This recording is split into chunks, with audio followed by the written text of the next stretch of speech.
E aí, pessoal, boa tarde.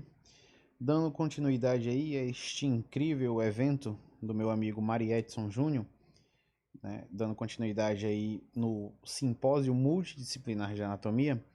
Meu nome é Aclerton Pinheiro, sou dono da Afísio, né? O responsável pela Afísio, não sei se vocês conhecem, mas... E vim aqui falar um pouquinho da importância da anatomia para entender neurofisiologia.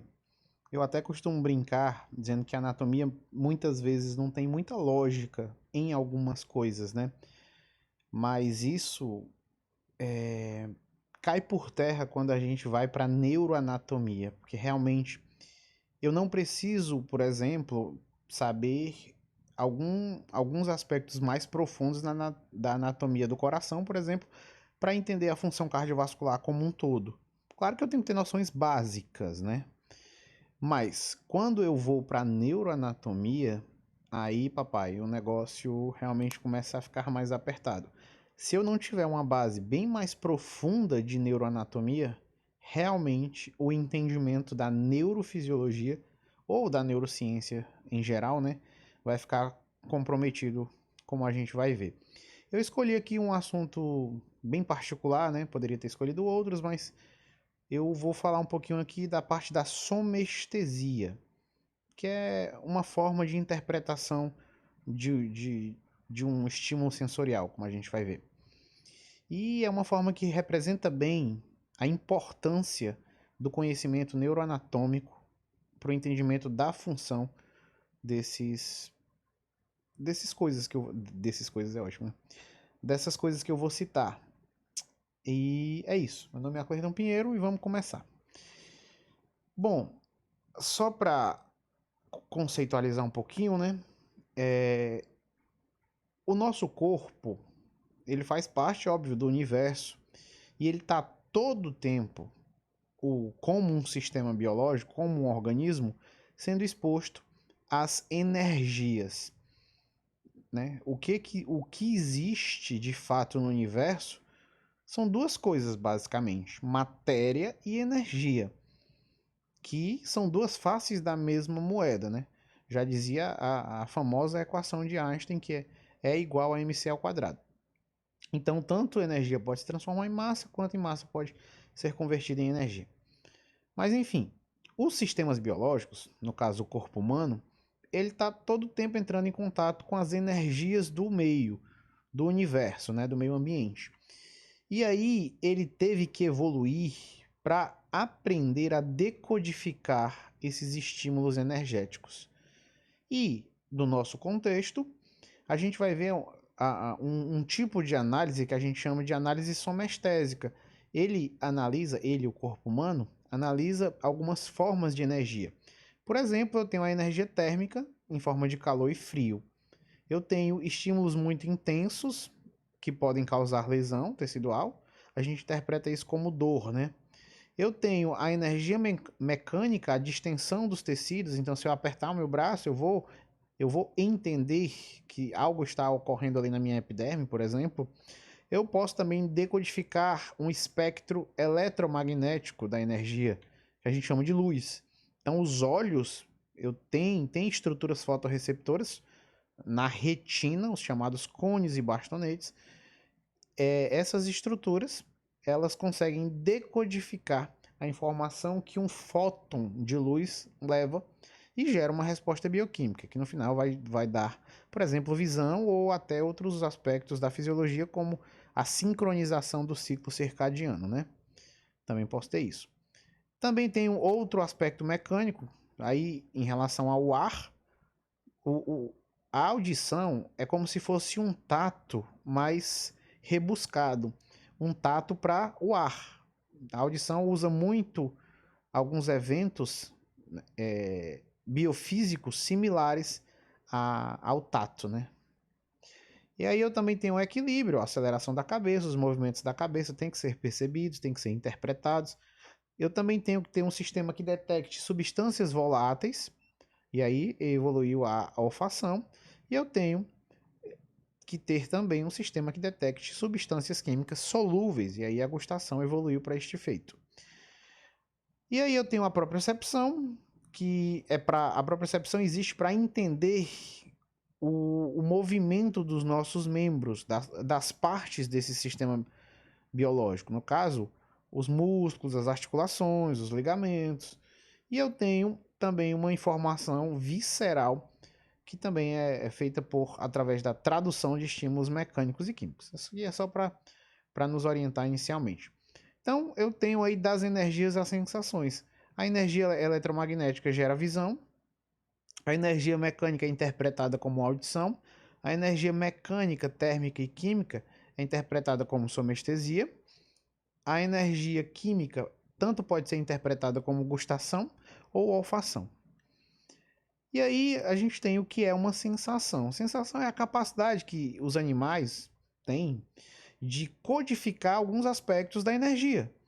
Como eu falei, eu tenho a sensação de estar escutando, porque eu estou codificando ondas mecânicas advindas da vibração das moléculas de ar.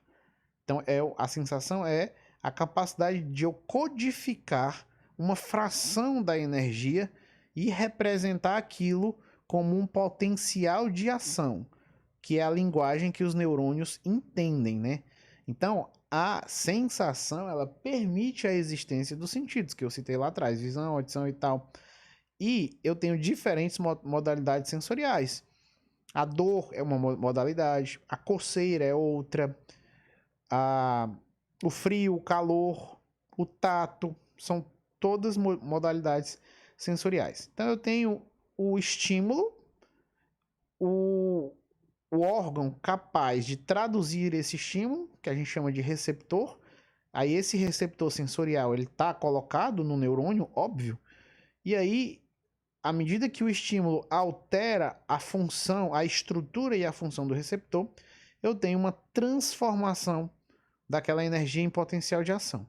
Resumindo, a energia do meio tem que ser traduzida em potencial de ação por um neurônio. Aqui é um neurônio típico que leva as informações somestésicas, que é o que a gente vai falar hoje.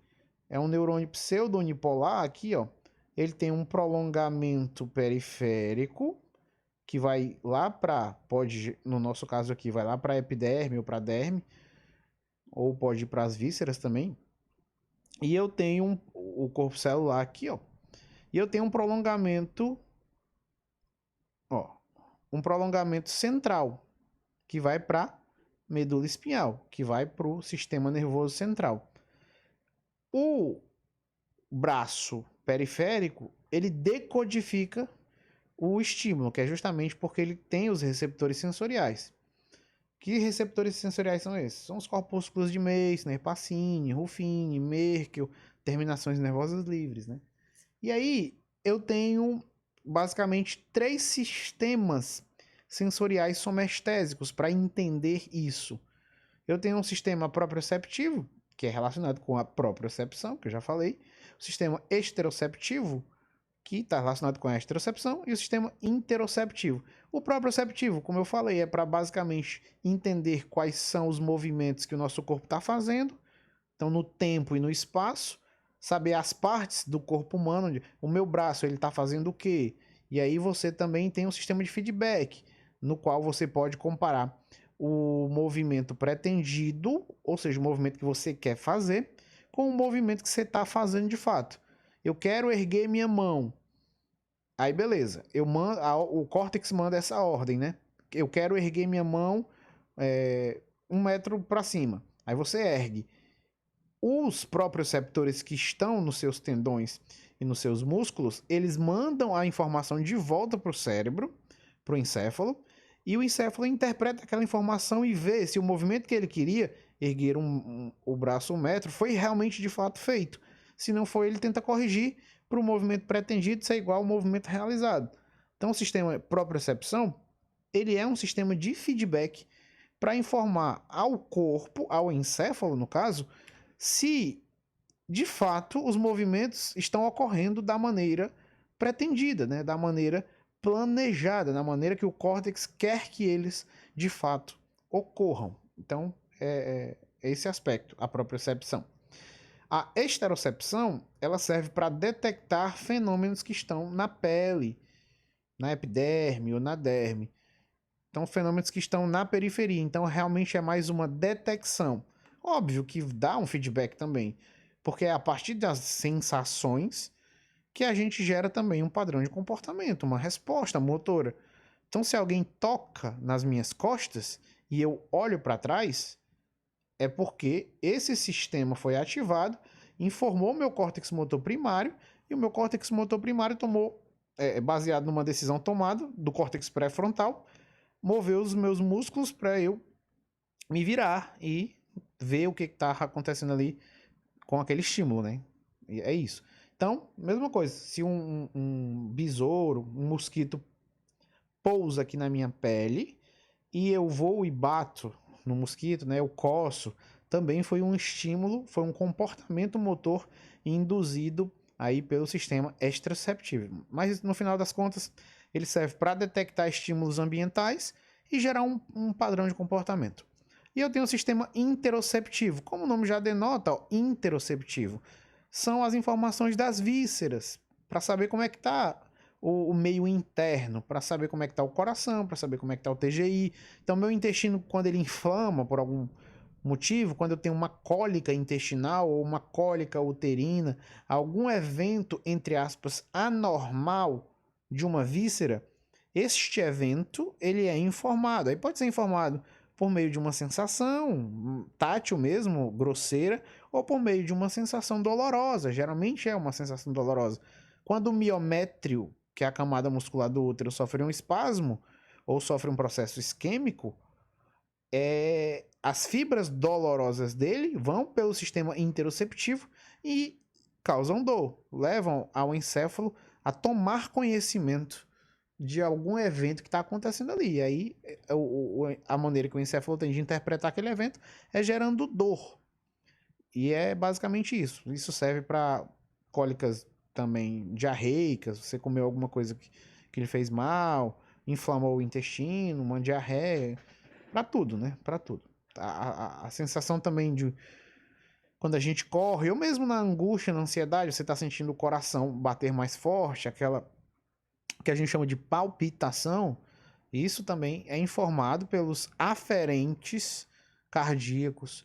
Né? Então, tem os aferentes gastrointestinais, os aferentes uterinos.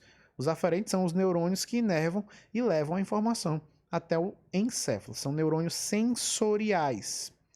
No nosso contexto aqui, aferente é o que vai levar, né, para a informação do sistema nervoso, e eferente é o que vai levar do sistema nervoso para um órgão, para uma glândula, para um músculo, por exemplo.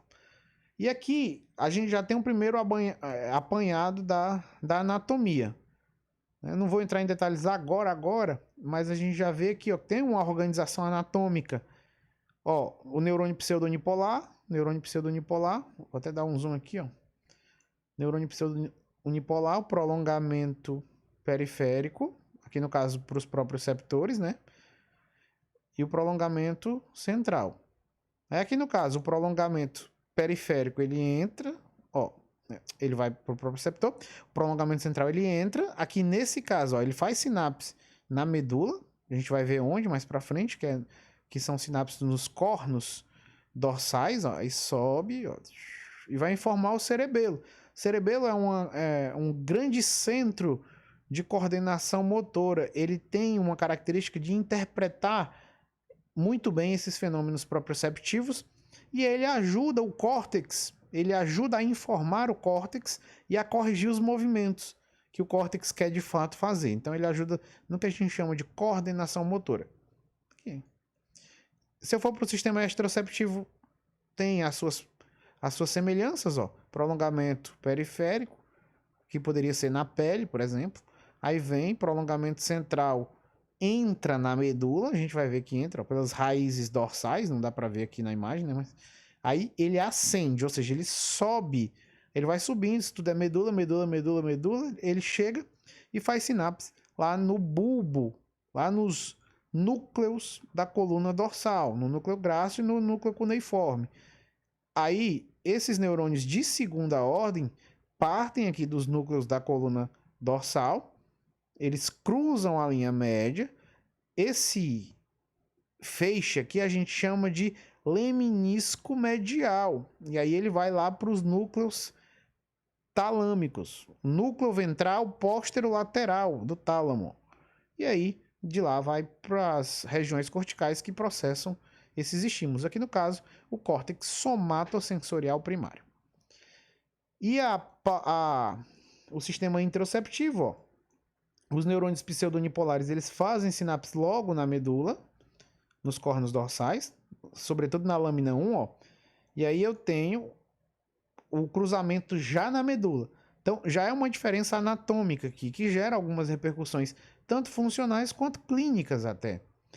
Ó, os neurônios de segunda ordem aqui, eles já cruzam a linha média, pela comissura anterior da medula, ó, e vem, fazem algumas sinapses aqui no tronco, sobretudo em alguns núcleos da formação reticular, núcleos magnos da Raphe, Loxerus, alguns núcleos de processamento aí da formação reticular, e vão desembocar lá em outros núcleos talâmicos, no núcleo ventral medial, no núcleo médio dorsal, nos núcleos intralaminares, e aí de lá vão para, por exemplo, o córtex insular.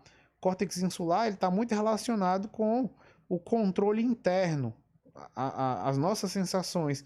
Então, quando você come uma coisa, por exemplo, e você se sente extremamente enjoado, ou sente mesmo nojo daquela coisa, está relacionado com a ínsula, com o córtex insular.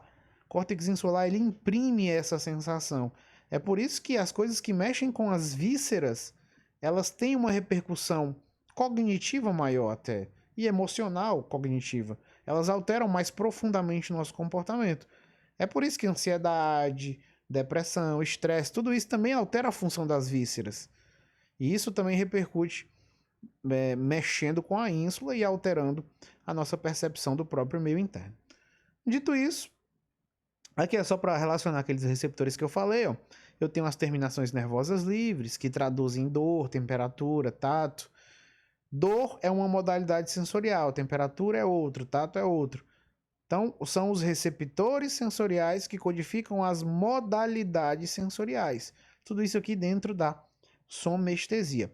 Aí, ó, eu tenho os corpúsculos de Meissner, que codificam tato, pressão vibratória. Eu tenho os corpúsculos de Pacini, Ruffini, os bulbos de Krauser, os próprios folículos pilosos, que têm fibras aferentes, têm fibras sensoriais atreladas a ele. Aqui, ó. E os discos de Merkel são os principais receptores sensoriais. Aqui é a estrutura básica da medula espinhal, aquela estrutura que fica dentro do canal vertebral.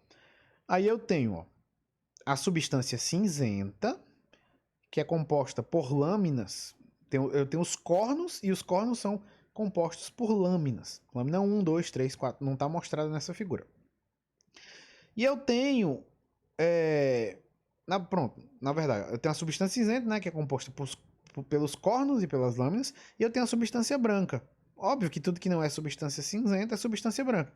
Substância cinzenta seria essa estrutura aqui, ó. Como o Machado fala, semelhante a um tipo de borboleta. E essa outra área aqui, naturalmente mais branquinha, no caso aqui amarelo, né, é a substância branca. Então eu tenho uma região de substância cinzenta aqui, ó. Aí a gente chama essa região de corno dorsal, ó. Isso aqui é o corno dorsal. Isso aqui seria o corno ventral. Corno ventral. Aí eu tenho essa região aqui de substância branca, é chamado de funículo dorsal ou cordão dorsal. Alguns livros chamam de coluna dorsal, mas não é um termo muito correto. Coluna, na verdade, é isso, coluna ou corno. Mas alguns livros, sobretudo o Guyton, se você pegar, né, um livro de fisiologia mesmo, ele vai chamar de via da coluna dorsal.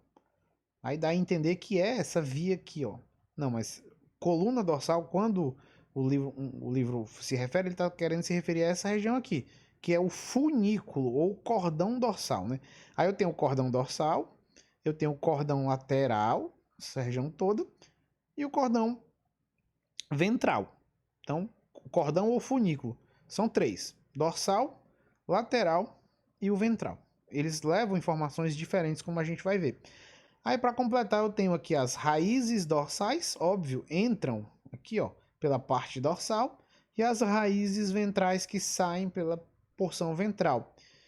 Na raiz dorsal, quase na desembocadura aqui do nervo espinhal, eu tenho uma dilatação. Essa dilatação é justamente onde ficam os corpos celulares dos aferentes primários que inervam a pele, dos nervos sensoriais primários, né? Dos aferentes primários do nervo espinhal. E aqui são os corpos celulares desses neurônios pseudonipolares. Então, os neurônios que inervam a epiderme expressam os bulbos de Krauser, os corpúsculos de Meissner, de Pacini, de Ruffini, as terminações nervosas livres. Os corpos celulares desses neurônios estão todos aqui. A gente chama essa dilatação de gânglio da raiz dorsal. Justamente porque é uma dilatação, ou seja, é um conjunto de corpo celular que está na raiz dorsal. Então, são os gânglios das raízes dorsais. Aqui, ó. Aí o prolongamento periférico, o prolongamento central vai para o sistema nervoso central, para a medula espinhal, e o prolongamento periférico vai para a periferia, né? Ora, temos um Sherlock Holmes, né? Vai inervar algum segmento aí da pele, por exemplo. Novamente, e aí eu tenho duas grandes vias somestésicas. A via do cordão dorsal lemnisco medial, como eu disse, alguns livros podem trazer o nome coluna dorsal, mas não é um termo correto. Tá aqui, ó. O cordão dorsal seria essa regiãozinha que tá aqui. E a via anterolateral, ou seja, pega tanto a porção lateral quanto a porção anterior ou ventral. Essa região aqui, ó. O trato do cordão dorsal lemnisco medial é chamado de trato epicrítico. E o trato anterolateral é chamado de trato protopático. Epicrítico significa que ele é preciso, que ele é rápido, que ele é discriminativo e ele tem uma boa representação espacial. Ou seja, se eu tocar em algum segmento da minha pele, eu consigo saber. O meu córtex consegue saber onde é que está sendo tocado. É no meu dedo mindinho? É no meu polegar? É no meu antebraço? É no meu cotovelo? É no meu pé? Mesmo que eu não esteja vendo o estímulo acontecendo, eu vou saber que ele está onde ele está ocorrendo, justamente porque é uma informação epicrítica. O trato protopático, as informações protopáticas, são grosseiras, são lentas e são espacialmente imprecisas. Por isso que geralmente a gente essas informações são mais relacionadas com as vísceras também, por exemplo. Sei lá, se você tá com uma cólica, você tá com uma dor de barriga, melhor dizendo, uma dor na barriga, você não consegue dizer, olha, rapaz, é no segmento mais proximal do jejuno. Você consegue dar essa informação? Você não vai conseguir, não tem como. Você só sabe que tá doendo na barriga, você não sabe nem dizer se é intestino delgado, se é intestino grosso, quiçá uma região do intestino delgado. Ai não, é o duodeno que tá doendo. O terço proximal do duodeno que tá doendo. Não tem como você dar essa informação. Entendeu? Então, as dores viscerais, geralmente elas não são muito bem discriminadas, elas são bem imprecisas. Justamente pelas características anatômicas. Então, ó, a via do cordão dorsal é essa aqui. Ela vem aqui, ó. Ela ascende, ela entra na medula, ó, e ela sobe. Alguns neurônios podem fazer sinapses, óbvio. Aí ela entra e sobe. E ela vai fazer sinapse lá nos núcleos da coluna dorsal, no bulbo. Essa região aqui já é, ó, bulbo, já é tronco encefálico. A região mais caudal do tronco, que é a região chamada de bulbo. E aí no bulbo eu tenho os núcleos grácil e os núcleos cuneiforme, que são os núcleos da coluna dorsal. Só umas informações que eu era para ter dito ali. cada funículo dorsal, ó, isso aqui é um funículo, ó, isso aqui, tudo aqui, ó, da medula é como se fosse um funículo. Cada funículo dorsal desse contém cerca de 1 milhão de fibras, de axônios no caso, né? Cerca de 90% desses axônios, elas vêm lá daquela região que eu mostrei, do gânglio da raiz dorsal, e os outros 10% são axônios dos próprios neurônios espinhais mesmo.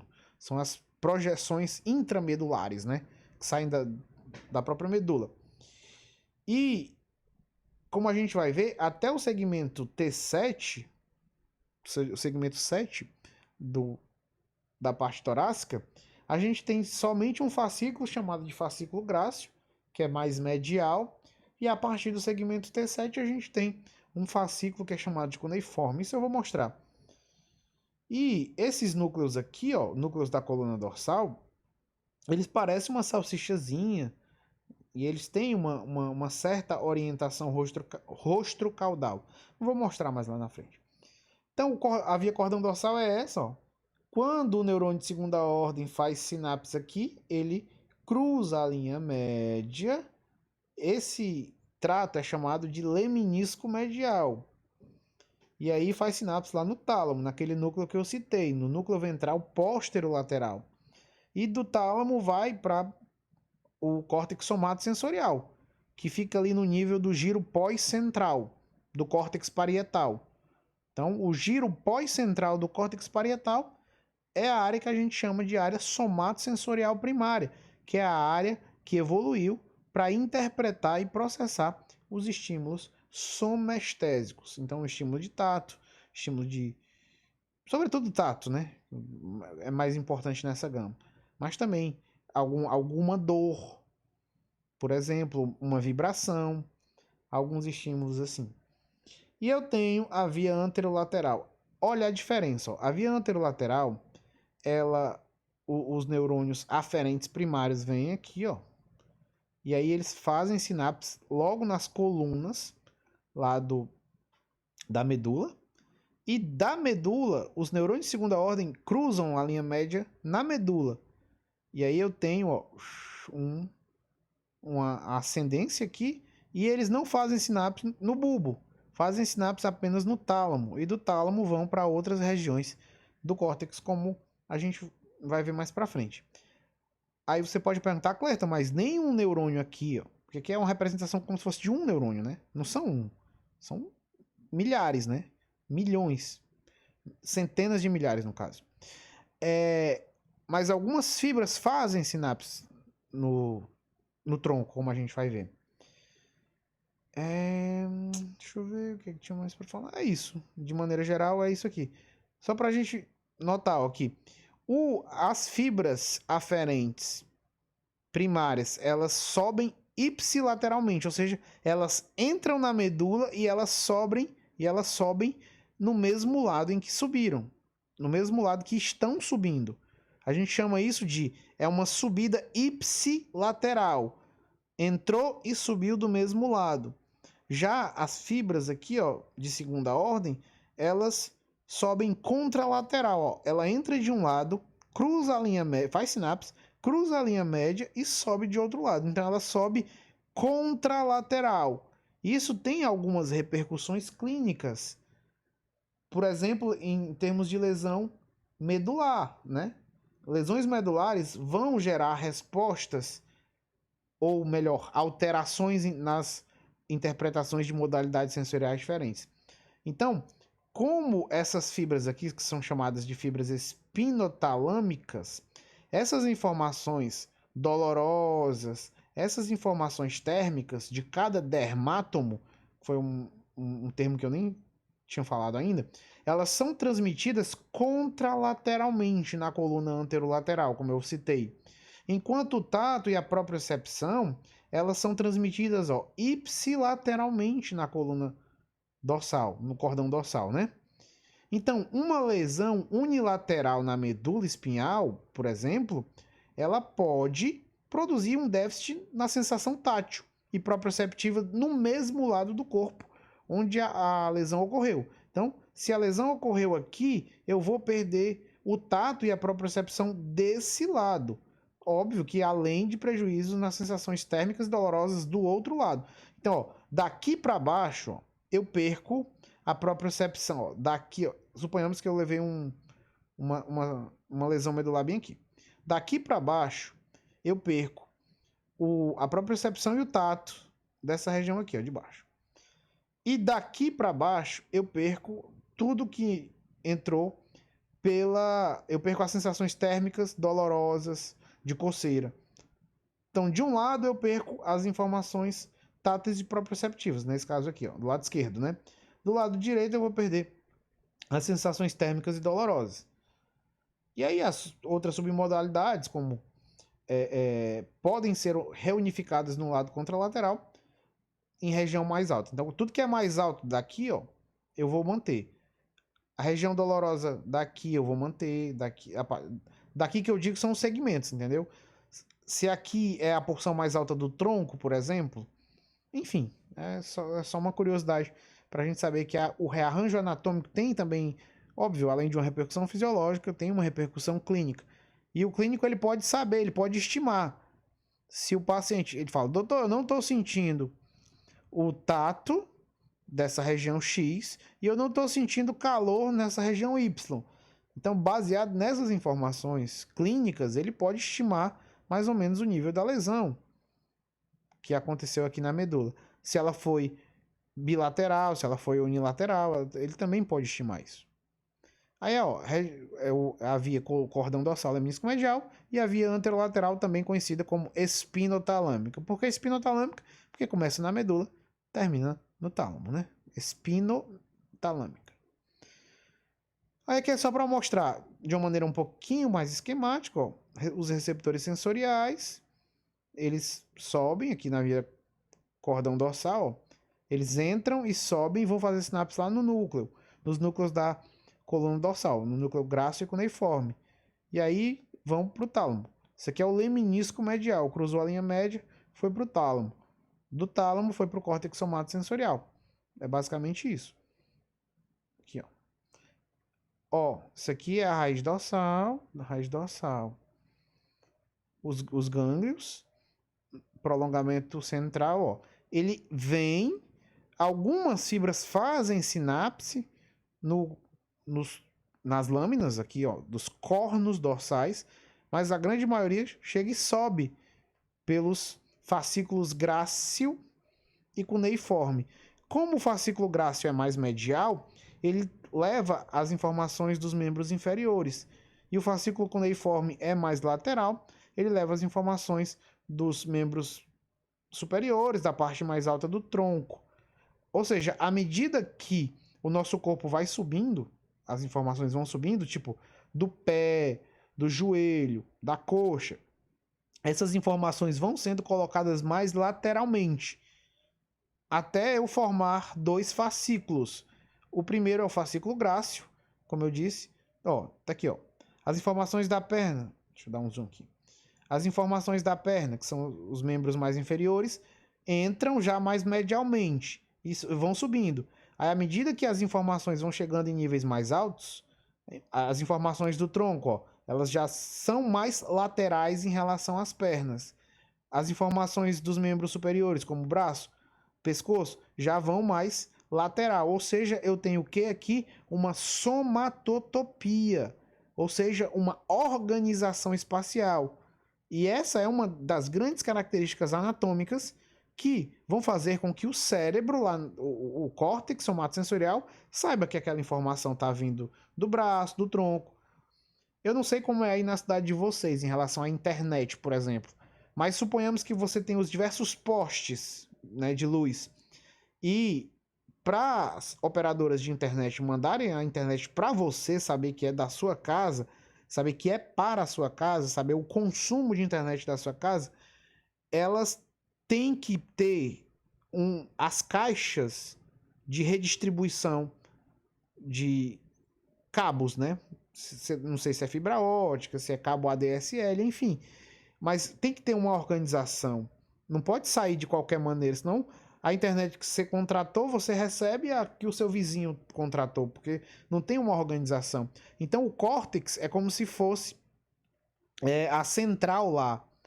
E a sua casa é o dermátomo da sua pele, a região da sua pele. Então a sua pele só recebe ou só informa o córtex, só informa lá a central da sua operadora de internet, se os sistemas de cabos estiverem bem organizados. Então eu tenho que ter uma somatotopia. É por isso que as fibras são organizadas. As mais mediais levam os membros inferiores e a parte mais baixa do tronco, e as fibras mais laterais, que a gente chama de fascículo cuneiforme, levam os membros superiores, o ombro e o pescoço. Sendo que a cabeça, a boca, essas informações sensoriais da cabeça são levadas pelo trigêmeo, né? Pelo leminisco trigeminal. Aí já é um outro processo, mas vai para o mesmo local em relação ao córtex somatosensorial. Só não sobe pelo mesmo local, mas vai pelo mesmo local. Porque o córtex ele precisa desse nível de organização. Novamente aqui, ó, mostrando.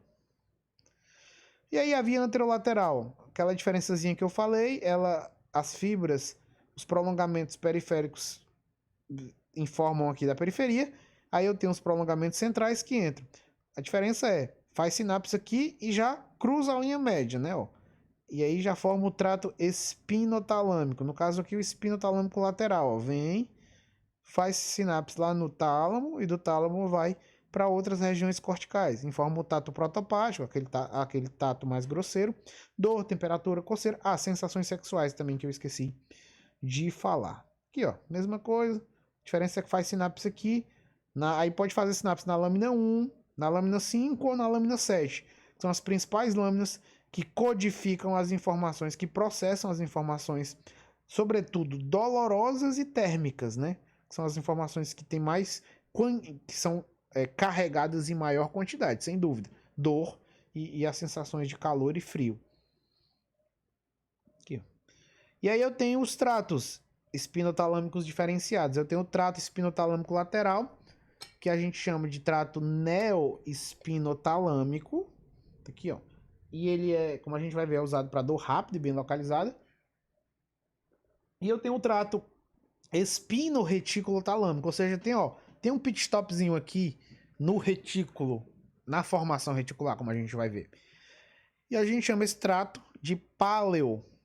Paleo quer dizer mais filogeneticamente antigo, né? Ou mais filogeneticamente novo, que é a dor lenta e difusa do paleo, né? E eu tenho o trato espinotalâmico anterior, que fica mais para o tato e para pressão protopática. Ó, a projeção para a FOR, que é a formação reticular, causa reações comportamentais e autonômicas da dor. Aqui também é a mesma coisa. Ó, entrou, fez sinapse, cruzou aqui pela comissura anterior, veio e aí vai. Aqui é o tálamo, só para mostrar. São os dois grandes núcleos do tálamo que a somestesia utiliza. Esse aqui é o núcleo ventral posterior. Aí eu tenho a porção mais medial e a porção lateral. A porção lateral codifica as informações do pescoço para baixo, ou seja, do corpo propriamente dito. E a porção medial codifica as informações da cabeça. Eu já tenho novamente uma outra organização somatotópica aí. Então, núcleos diferentes do tálamo codificam informações diferentes. Eu já tenho aí mais um nível de organização. Então, os núcleos trigeminais, o fascículo trigeminal, ele desemboca na porção mais medial desse núcleo ventral posterior. Já o leminisco medial, que leva as informações do corpo, propriamente dizendo, do pescoço para baixo, ele desemboca no núcleo lateral, nas porções laterais desse núcleo, na verdade. Né? É o mesmo núcleo, é o ventral posterior. Mas aí eu tenho o núcleo ventral posterolateral, que interpreta as informações do corpo, e eu tenho o núcleo ventral posteromedial, que interpreta as informações da cabeça, cavidade oral, a galera que o trigêmeo faz, né? E aí eu tenho esses outros, isso da via cordão dorsal. E eu tenho esses outros núcleos, ó, que estão entre as lâminas, chamados núcleos intralaminares. O núcleo ventral posterior, ele é um núcleo de retransmissão, ou seja, ele pega essas informações dos membros, do corpo, da cabeça, e ele manda para uma área específica do córtex, como eu falei. Os neurônios piramidais lá do giro pós-central do córtex parietal, o córtex somatosensorial primário.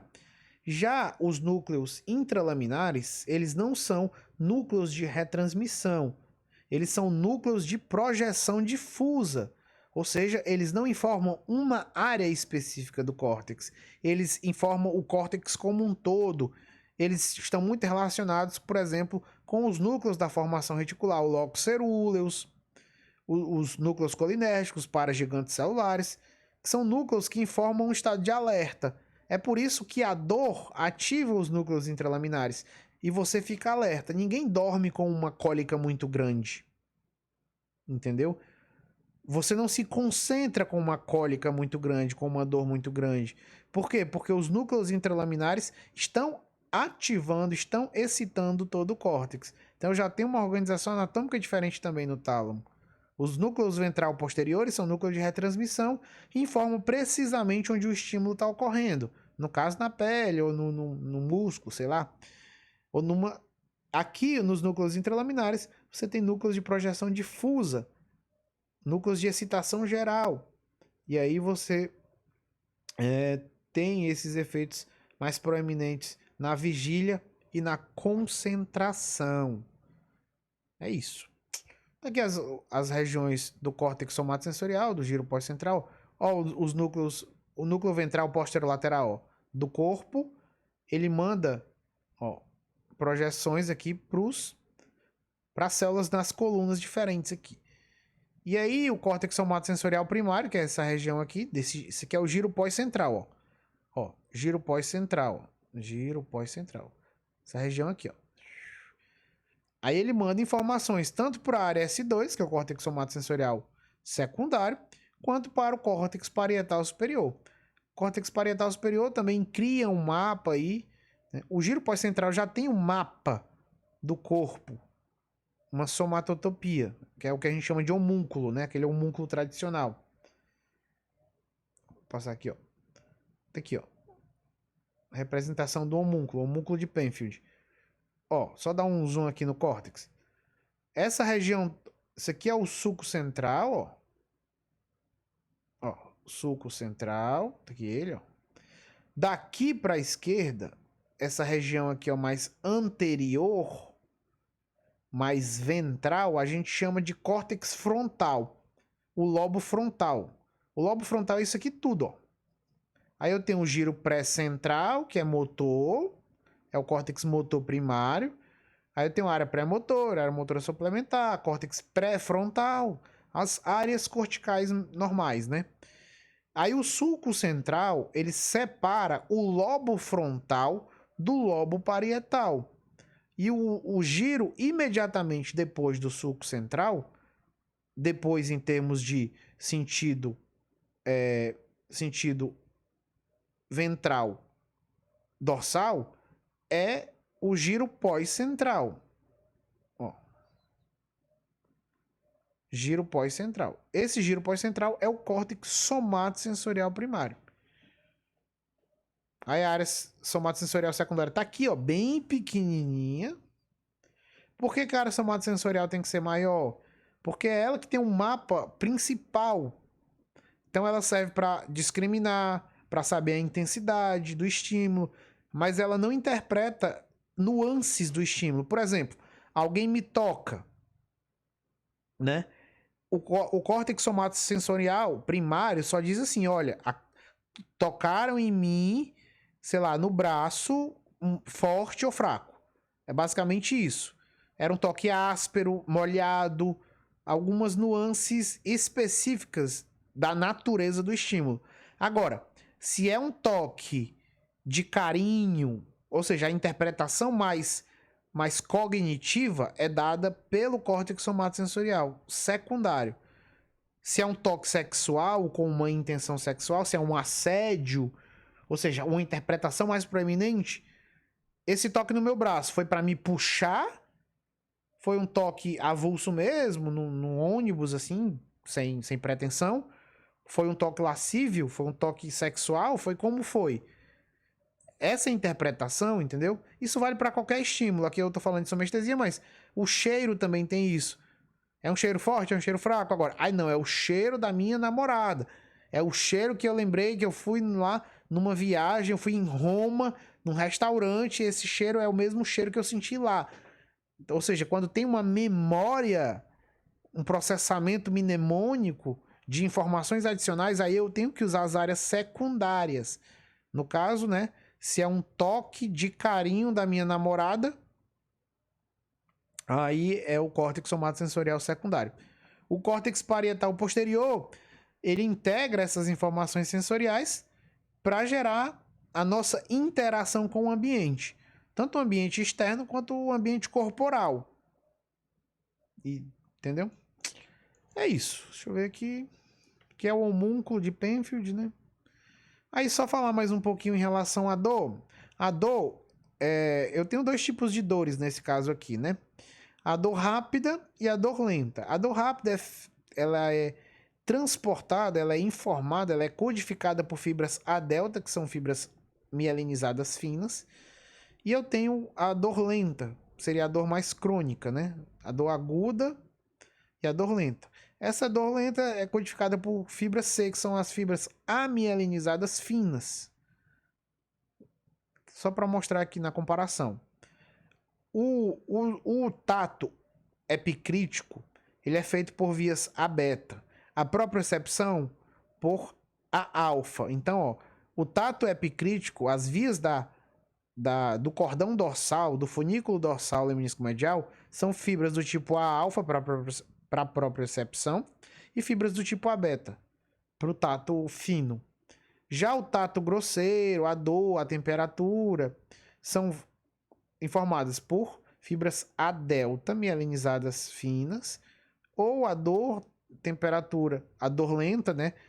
Outros aspectos da temperatura e a coceira por fibras do tipo C. Então eu tenho uma diferença também nas fibras que levam essas informações. A dor rápida, a delta, e a dor lenta do tipo C.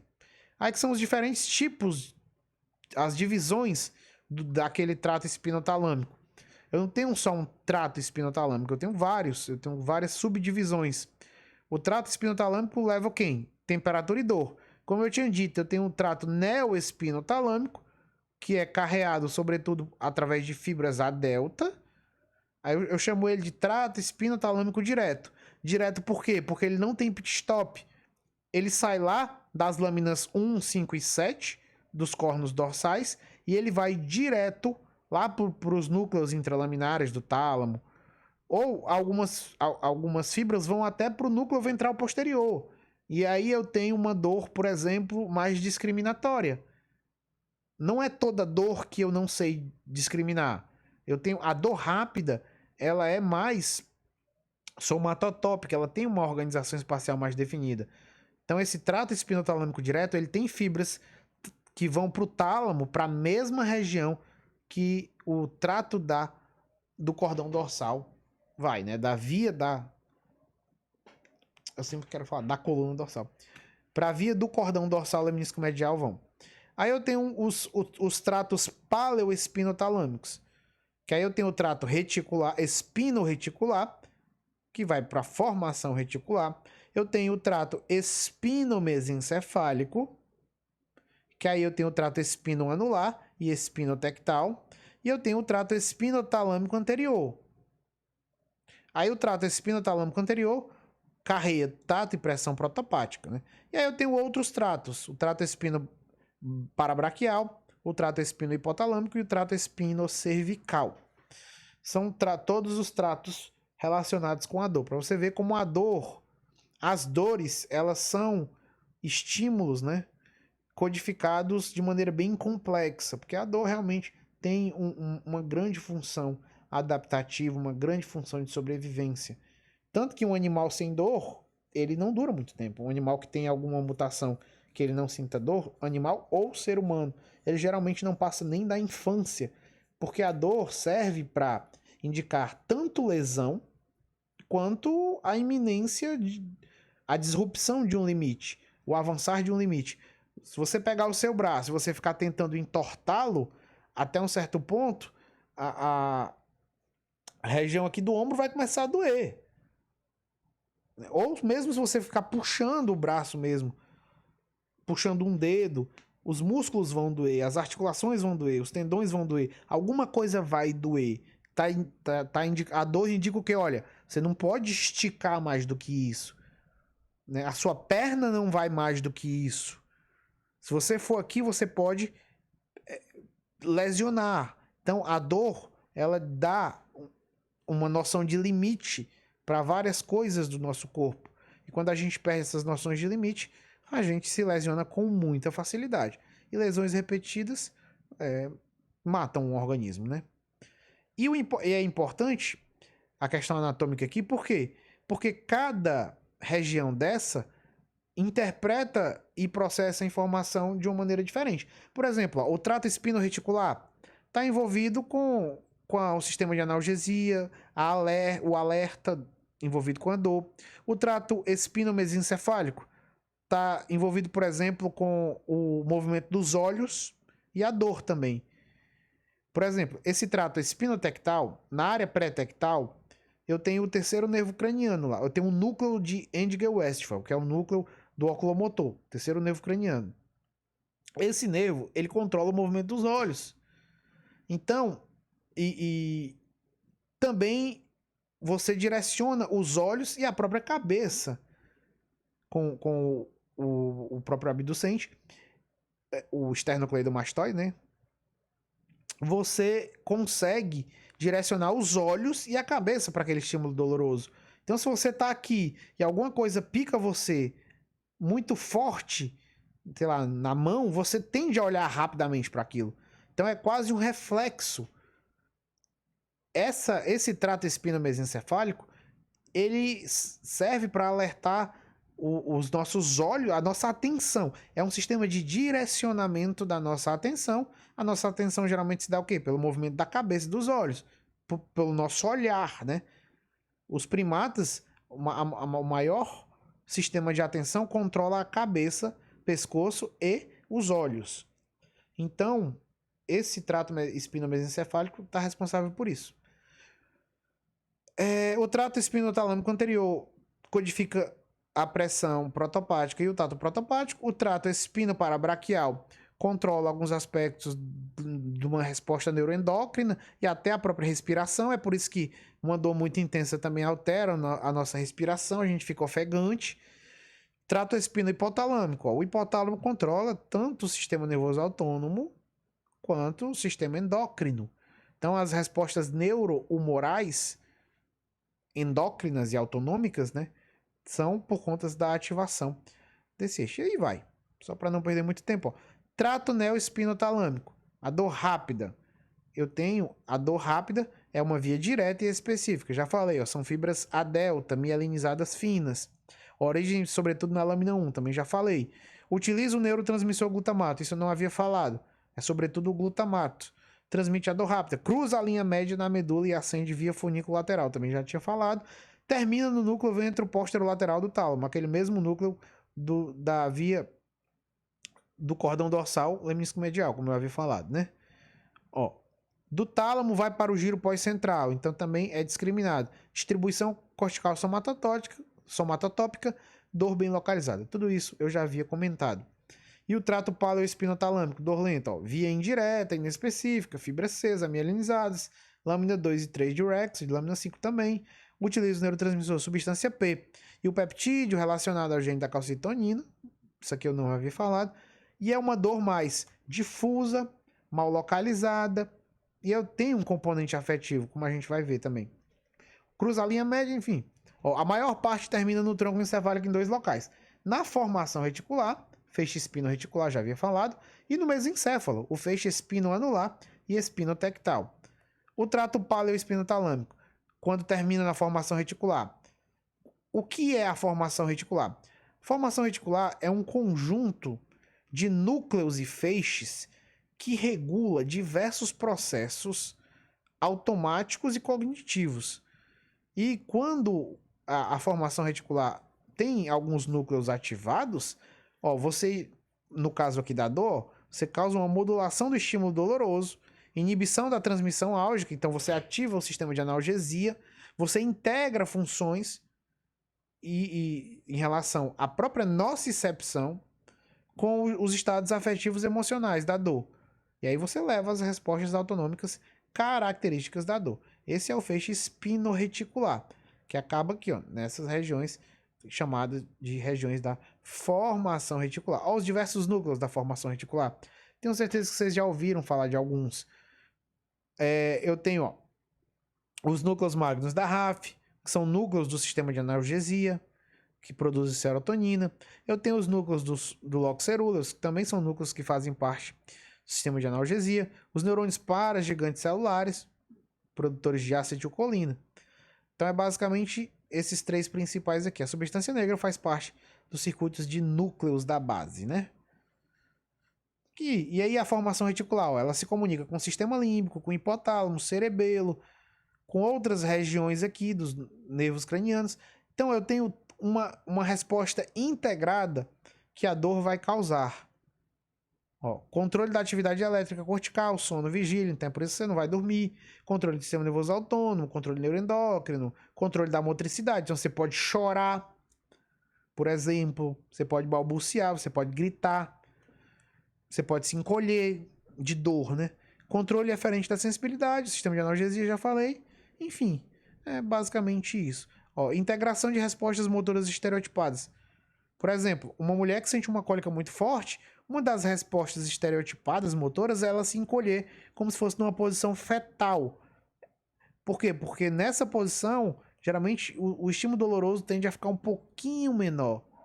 Já é uma resposta meio estereotipada. E aqui alguns núcleos que eu já havia citado, ó. Núcleo magno da RAF produz serotonina, sobretudo. Locus ceruleus produz mais noradrenalina.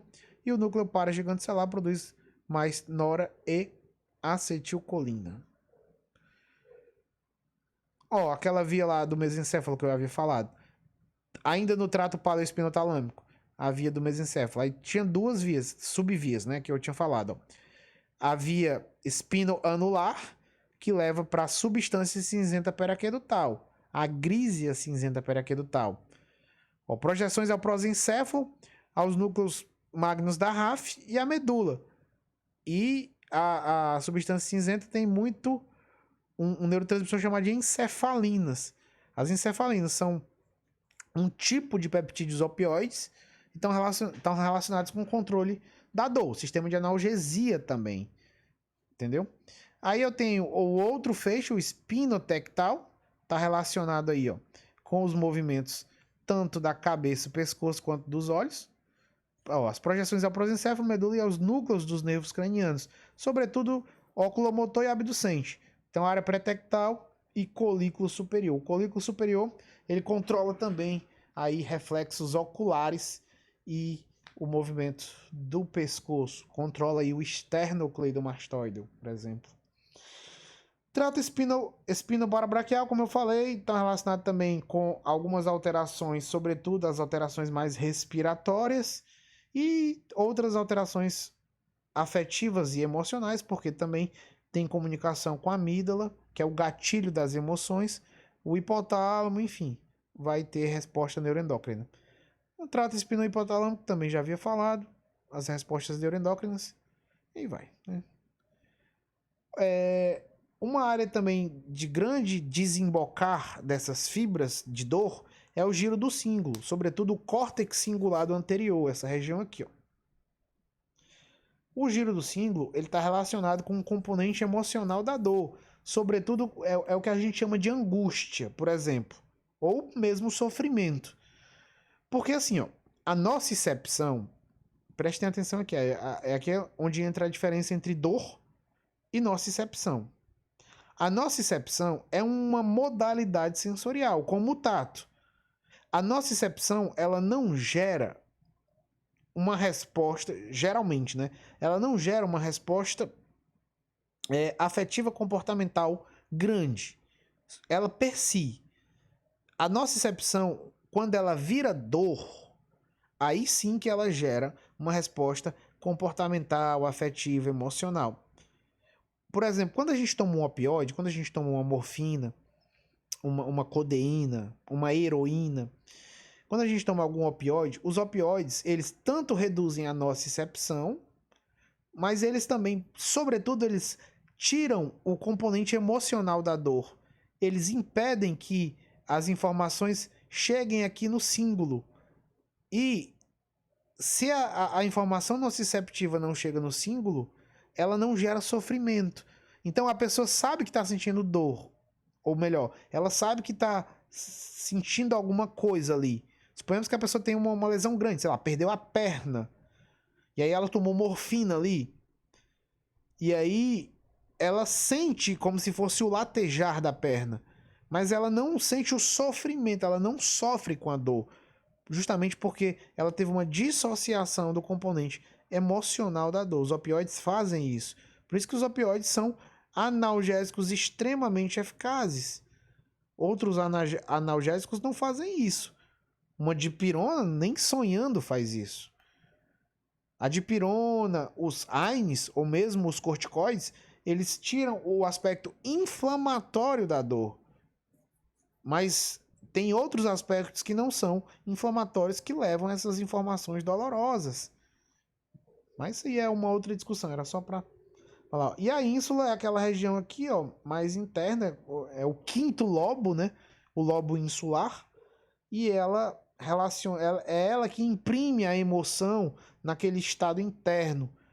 É como se a ínsula, assim, de maneira didática, ela fizesse a emoção durar na nossa memória. Então, se você sentir nojo de uma pessoa ou de uma comida, foi a ínsula que imprimiu aquele sentimento para ele durar. Porque se não houvesse um sistema de armazenamento da lembrança da emoção, de um armazenamento mais diferente, né? Óbvio. A gente tem os sistemas de armazenamento tradicionais de informação, a gente chama isso de memória, né? O hipocampo está relacionado com isso. Só que o hipocampo, ele sozinho não tem a capacidade de dizer o que é uma memória emocional, o que é uma informação com teor emocional, entendeu? Quem faz isso é a amígdala. A amígdala diz assim, olha, essa informação aqui, papai, ela tem um conteúdo emocional. Eu levei chifre da minha namorada. É uma informação com conteúdo emocional. Eu levei um chifre do meu namorado. Foi nesse shopping aqui. Foi nesse cinema. Então, toda vez que você passar pelo cinema, você vai lembrar. E você vai sofrer alguma coisinha, assim, uma angustiazinha. Isso é a amígdala e a ínsula. São as regiões que imprimem essas emoções no seu eu, basicamente. Imprimem aquilo na sua personalidade.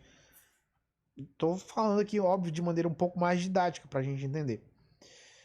E aí, enfim, a dor é processada por essas diversas regiões e cada área faz uma coisinha. Então, no tronco eu tenho uma integração, uma modulação.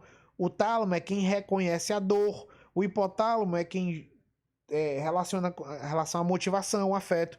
Então, se você está com uma dor de barriga e você fica motivado a ir numa farmácia comprar um medicamento, por exemplo, foi o hipotálamo que alterou seu estado de motivação. A motivação visa o quê? Tirar a dor, resolver a dor, né? Aí o sistema límbico está relacionado com a agressividade, com a fuga, e o córtex frontal com a cognição. Então, o que eu vou fazer de maneira mais pensada sobre essa dor? É basicamente isso. Então, a gente viu aí, de maneira geral, né, que essas áreas corticais, essas áreas diencefálicas, elas fazem essas coisas, né? E só para fechar aqui, ó, deixa eu botar. Que é do livro do Kandel, a Bíblia da Neurociência. Só para mostrar novamente, ó. Eu tenho dois tipos de informação: a informação tátil e a informação dolorosa. A informação tátil, deixa eu dar até mais um zoom aqui, ó. Informação tátil, ela entra pelos aferentes primários, aqui é o neurônio pseudonipolar. Ela entrou, ela sobe, ó, subiu, ó. Subiu. Qual foi o nível? Aqui está dizendo que foi um dedo, ou seja, é membro superior. Então vai entrar aqui, ó, já mais ou menos pelo fascículo cuneiforme. Note que está um pouquinho mais lateral, ó. Medial é quem? É o fascículo grácil, mais medial.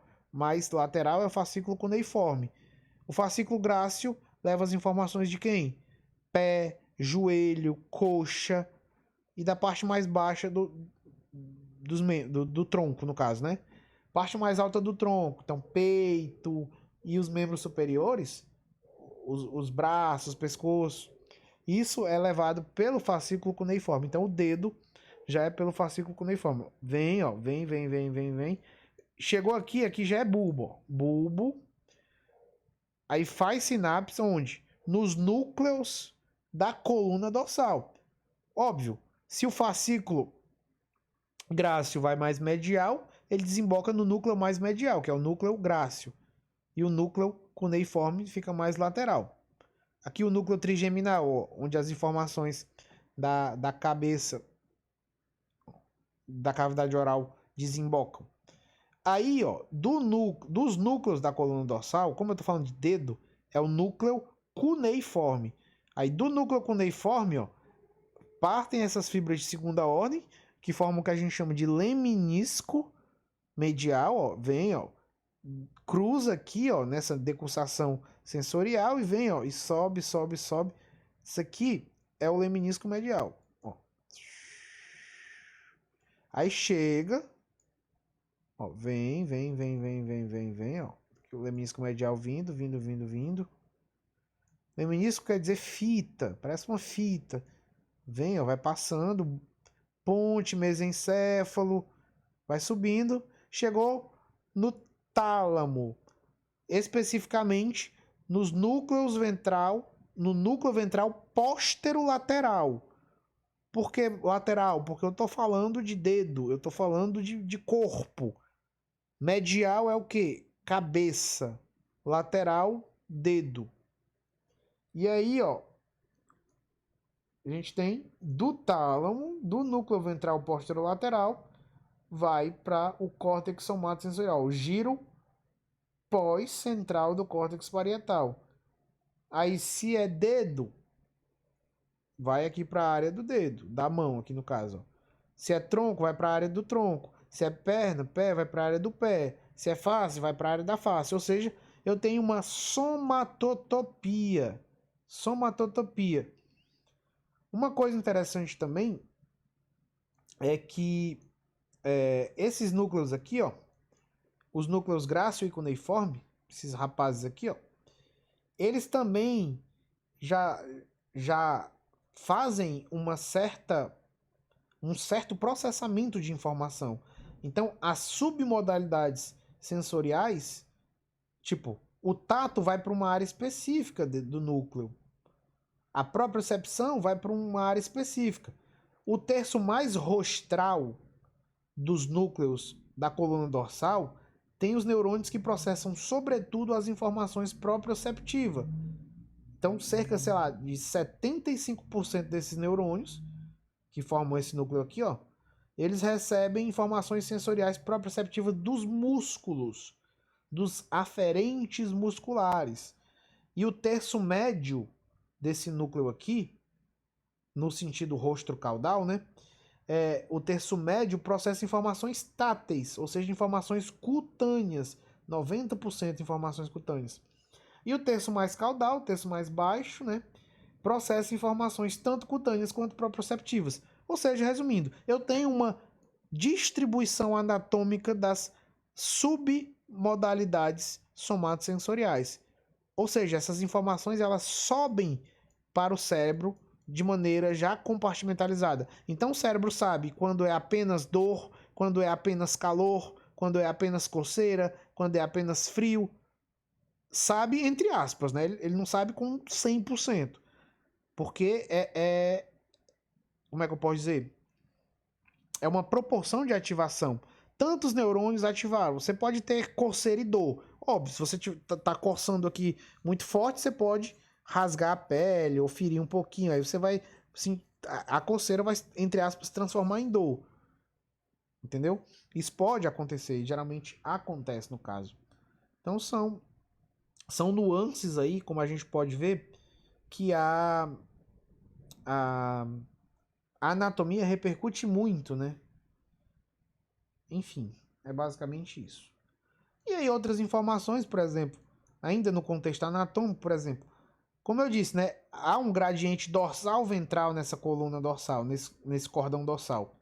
Ó, isso aqui é o funículo dorsal, como eu tinha falado.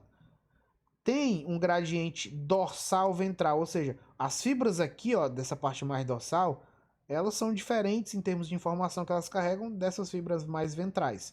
Tudo é corno dorsal, só estou falando aqui que essas aqui, ó, mais dorsais, carregam informações mais diferentes dessas mais ventrais. Por exemplo, os neurônios proprioceptivos, eles estão mais ventrais. Eles estão mais aqui, ó, os proprioceptivos, ó. E os neurônios cutâneos, eles estão mais aqui, ó, mais atrás, mais dorsal. Essa divisão, ela reflete sobretudo porque as mãos e os pés, elas possuem uma inervação cutânea densa, mas pouca inervação muscular. Eu tenho pouca musculatura nos dedos, na mão. Pouca se eu comparar com um bíceps, com um tríceps, com uma perna. Já o tronco e os membros mais proximais tem mais musculatura, entendeu? E menos inervação na pele. E aí são mais representados ventralmente. Enfim, só informações adicionais aí, né? Era isso. E aqui são algumas referências usadas, ó. Gosto muito desse livro de neurociências do Beer. Neurociências do Kandel é realmente a bíblia da neurociência, não tem nem dúvida disso. Eu tenho o livro de psicofarmacologia do Stahl, ó, o Neuroanatomia do Machado, que realmente é uma referência aí no estudo de neuroanatomia, e ele dá essa pegada mais funcional que eu dei. Claro que ele não entra na seara de algumas coisas que eu falei aqui, né? Óbvio. Que eu também puxei mais para um misto de neuroanatomia com neurociência e neurofisiologia. Mas ele é um livro muito bom mesmo, e eu indico aí. Só que eles são livros muito técnicos, né? E eu tenho 100 bilhões de neurônios, que já não é um livro tão técnico em termos de linguagem, é bem didático. E é um livro que eu aconselho também se você quiser se aprofundar nessa parte. Tem uma parte neuroanatômica boa. Todos os livros de neurociência têm alguma coisa de neuroanatomia, né? Mas eu sempre aconselho Machado. Machado, ele realmente, se você quer entender neurofisiologia, ele é um livro obrigatório. Você tem que lê-lo. Você tem que ler ele, boa parte aí do seu tempo tem que ser dedicado a ele. E aí aqui, né, só falar um pouquinho da minha plataforma. Se tiver gostado da aula, apesar de ser uma aula entre aspas um pouco chatinha, porque tem muita, olha, lá vai eu, um pouco chatinho porque tem muita coisa anatômica. Eu gosto mais da anatomia funcional mesmo, do caso, na neuroanatomia funcional, porque eu gosto de explicar o porquê das coisas, a finalidade, a lógica fisiológica por trás, né? E aí, ó, aqui é a Físio. Esse aqui é o endereço. Só colocar no Google Afísio Cursos mesmo, que você vai ser direcionada lá para a plataforma. Você pode ver os cursos que eu tenho lá. Tem cursos de neuro, inclusive, que é no Facebook. Se você quiser procurar lá, ó, só colocar também Afísio no Facebook. E aqui os canais do Telegram. Sempre estou postando conteúdo lá, ó, tanto do Telegram quanto do próprio YouTube. Aqui no YouTube, só você colocar Afísio no YouTube também que aparece. No Telegram, esse também é o link. Coloco as lives que eu faço lá, enfim. E aqui no Instagram, se você quiser me procurar, Professor Aclerton, ou a própria Afísio lá, que tinha um underline, né? Afísio underline. Você vai achar. E por fim, era o contato aqui, cleiton@hotmail.com, contato afísio@hotmail.com. Qualquer dúvida aí, pode falar com o Maria Edson, pode deixar aqui nos comentários que depois eu vou dar uma olhada. E é isso, meu povo. Estudem, né? Estudem a base. Neuroanatomia, na minha opinião, é a parte mais difícil da anatomia. Apesar de eu não realmente ter estudado anatomia a fundo, todas as outras anatomia, como eu estudei neuroanatomia a fundo, né? Mas é uma das partes mais difíceis que eu me deparei. Mas vale a pena. Uma vez que você pegue a base neuroanatômica, a neurofisiologia fica muito mais fácil, muito mais entendível. E não tem como você entender a neurofisiologia sem saber algumas coisas importantíssimas de neuroanatomia. Não dá, né? E é isso. E foi um prazer aqui estar com vocês. Deu mais ou menos 1h15 de aula, né? E aí, qualquer dúvida, vocês me encaminham aí. Bom resto de congresso aí e que Deus abençoe vocês. Um abraço.